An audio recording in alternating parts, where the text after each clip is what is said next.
Hi, welcome to my channel. ఈరోజు అయితే వంకాయని కాల్చి ఏ విధంగా మన పూర్వీకులు వండుకునే విధానంగా చెప్తున్నానండి. ముందుగా అయితే వంకాయని 4 వైపుల్లో ఘాట్లు పెట్టుకొని ప్రతి ఘాట్లోని పచ్చిమిరపకాయలు కానీ వెల్లుల్లిపాయలు కానీ పెట్టుకుంటాము. వీలైతే చిన్న జీలకర్ర వేసుకుంటాం.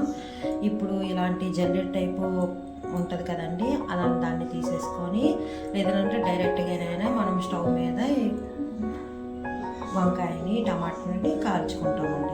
చూడండి ఎంత చక్కగా కాలుతుందో. కాల్చిన తర్వాత మనము విడివిడిగా తీసుకొని దాన్ని తొక్క తీసేసుకోవాలి.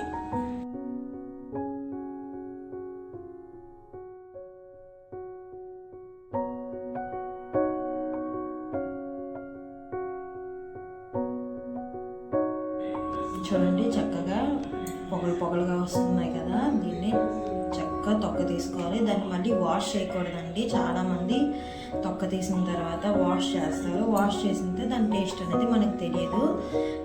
నీట్గా అనేది పీల్ చేసుకోవాలండి. కొంచెం ఓపికగా వేడిగా ఉందని కాకుండా చల్లబడ్డాక తీసేసుకోండి.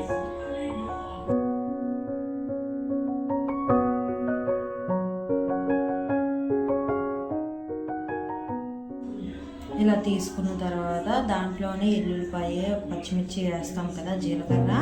ఇప్పుడు అవన్నిటిని పచ్చి ఉల్లిపాయలు చిన్న చిన్న ముక్కలు కోసుకొని దాంట్లోనే ఇలా మ్యాషర్తోని స్మాష్ చేసుకొని ఉంచుకోవాలి. దీంట్లో చిన్న ఉప్పు వేసుకుంటా. తాలింపు పెట్టాలంటే పెట్టుకోండి. నేనైతే తాలింపు పెట్టుకోలేదు. ఇలా తిందామనని ఆయిల్ లేకుండా. హెల్తీ కూడా చాలా మంచిది ఆరోగ్యానికి. మీరు కూడా ఒకసారి ట్రై చేయండి. ఈరోజు నా ఫుడ్ అంతా ఇటువంటి ఆయిల్ లేకనే నేను ప్రిపేర్ చేసుకున్నాను. చూడండి కాల్చిన అప్పడం